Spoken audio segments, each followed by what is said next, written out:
नमस्कार फ्रेंड्स, मैं अरविंद कुमार आप सभी का स्वागत करता हूं हमारे YouTube channel star education tricks में। दोस्तों, जैसा कि आप सभी जानते हैं कि हमारे यूट्यूब चैनल पर राज्य व्यवस्था की काफ़ी ज़्यादा क्लासें हो चुकी हैं, ठीक है।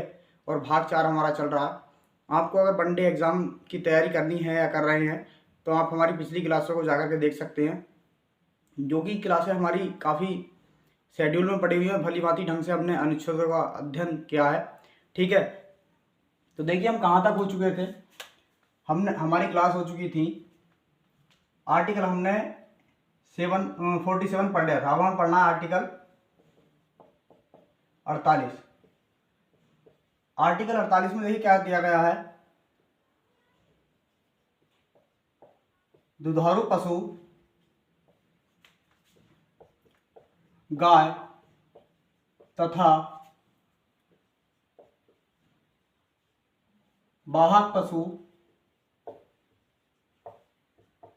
बैल का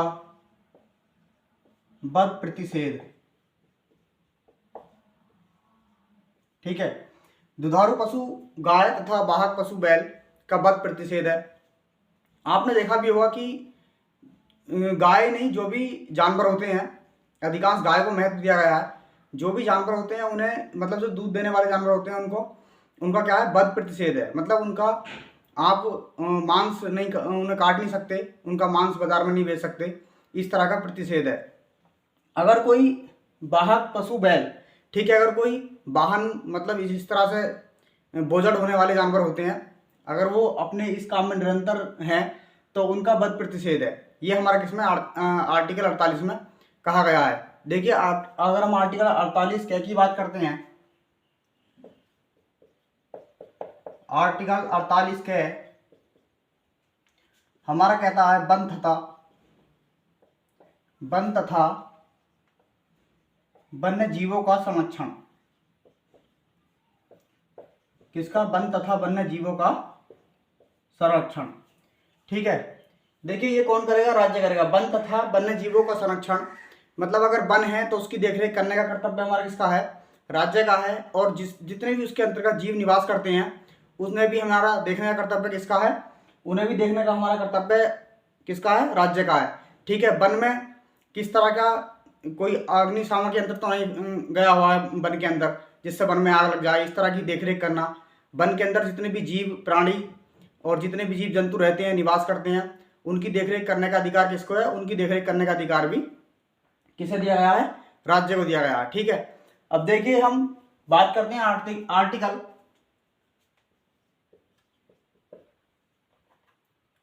49 की। जितने भी स्मारक होते हैं, स्मारक भवन, ठीक है, इनका भी जो हमारी देखरेख करने का कर्तव्य है राज्य का है। किस तरह का स्मारक या भवन है या कोई भी मीनार है, ठीक है, उसकी देखरेख हमारा कौन करेगा? राज्य करेगा, ठीक है। देखिए हम वनडे एग्जाम में इतना ही देख पाते हैं, ज़्यादा डीप पढ़ना हमें शायद उसके लिए, वनडे एग्जाम के लिए इतना ज़्यादा जरूरी नहीं है, ठीक है। ये हमारे कंप्लीट हो गए जो भी मेन थे। देखिए जो 48 है हमारा, ये बहुत ज़्यादा इंपॉर्टेंट है, ठीक है। जो 48 है हमारा बहुत ज्यादा इंपॉर्टेंट है, आप अच्छे से देख लीजिए इसको। आर्टिकल 48 दुधारू पशु गाय तथा वाहक पशु बैल का वध प्रतिषेध है। 48 के में दे रखा है वन तथा वन्य जीवों का संरक्षण। आर्टिकल 49 में दे रखा है स्मारक भवन, ठीक है। स्मारक भवन ये जो भी राजकीय इमारतें होती हैं, ठीक है, राजकीय हो या राष्ट्रीय हो, उसका क्या, उसकी देखरेख करने का अधिकार हमारा किस है? राज्य को दिया गया है। देखिए अगर हम बात करते हैं, हमारा है आर्टिकल भाग 4 के, अगर हम देखते हैं भाग 4 के हमारा है मूल कर्तव्य, ठीक है। मूल कर्तव्य हमारे कितने हैं? कितने मूल कर्तव्य हैं हमारे?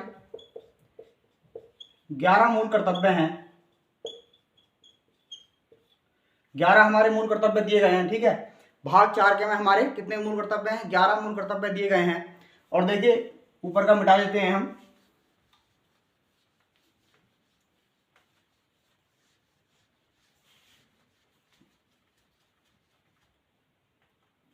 भाग 4 के मूल कर्तव्य हमारे दिए गए हैं, 11 मूल कर्तव्य हैं। और जो मूल कर्तव्य लिए गए हैं वह कहाँ के संविधान से लिए गए हैं? सोवियत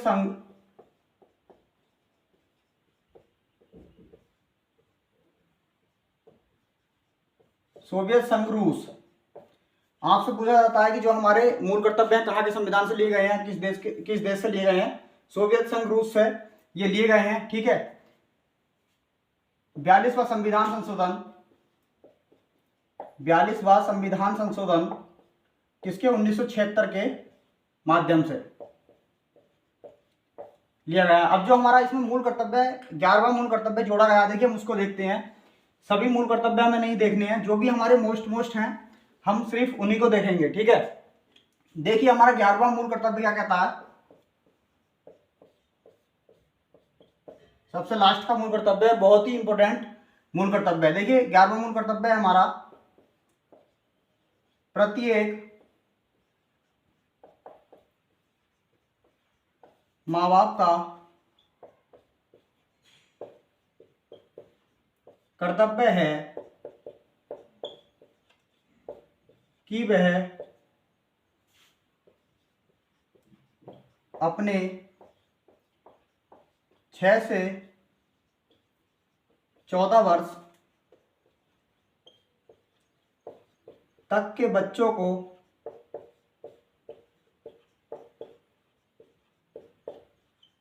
अनिवार्य शिक्षा दिलाएं। देखिए इसमें दे रखा है 11वां मूल कर्तव्य हमारा, प्रत्येक माँ बाप का कर्तव्य है कि वह अपने 6 से 14 वर्ष तक के बच्चों को अनिवार्य शिक्षा दिलाएं। ठीक है। आपने देख भी रखा होगा, पढ़ा भी होगा, 86वें संविधान संशोधन 2002 के अंतर्गत क्या दे रखा है? प्रत्येक बच्चा 6 से 14 वर्ष तक की आयु के जो भी बच्चे हैं वह सरकारी स्कूल में, जो भी सरकारी विद्यालय दे रखे हैं उनमें जाकर शिक्षा प्राप्त कर सकते हैं। उनकी फीस जो है एक नाम मात्र की फीस है। ठीक है। यह इसलिए किया गया है क्योंकि राज्य के माध्यम से जो भी गरीब या पिछड़े वर्ग के व्यक्ति हैं वह अपने बच्चों को शिक्षा प्राप्त करा सके। ठीक है। अभी हमने देखा कि हमारा भाग 4 के में क्या दे रखा है? मूल कर्तव्य हमारा है। ठीक है। भाग 4 के मूल कर्तव्य है, कहाँ के संविधान से लिए गए हैं? सोवियत संघ रूस के संविधान से ये लिए गए हैं हमारे। ठीक है। जो हमारा 11वां मूल कर्तव्य है वह क्या है? प्रत्येक माँ बाप का कर्तव्य है कि वह अपने 6 से 14 वर्ष तक के बच्चों को अनिवार्य शिक्षा दिलाएं। ठीक है। राज्य के नीति निर्देशक तत्व में हमने देखा, क्या देखा कि आर्टिकल हमने 48 पढ़ा। इसमें 48 क्या पढ़ा? 48 हमारा था दुधारू पशु गाय वाहक पशु बैल का वध प्रतिषेध है। आर्टिकल 48 के में था वन तथा वन्य जीवों का संरक्षण। बहुत ही इंपॉर्टेंट है। देखिए जो भी मैं बता रहा हूँ बहुत ही ज़्यादा इंपॉर्टेंट है।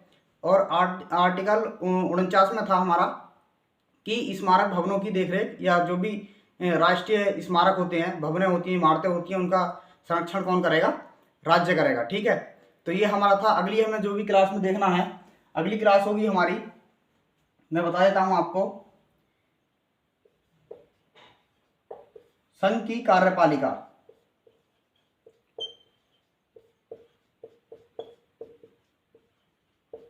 संघ की कार्यपालिका ये हमारा क्या है? भाग 5 के अंतर्गत आता है।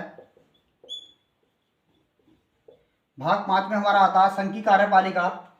इसमें हम राष्ट्रपति से बनने से लेकर राष्ट्रपति किस तरह बनते हैं, उनकी आयु कितनी होनी चाहिए, ये क्या क्या शर्तें राष्ट्रपति बनने के लिए होती हैं, सभी दी गई हैं और सभी को हम अच्छे से अध्ययन करेंगे इनका। ठीक है। धन्यवाद फ्रेंड्स। अच्छे से क्लास को पढ़ें, अपनी तैयारी को बेहतर बनाएं। धन्यवाद।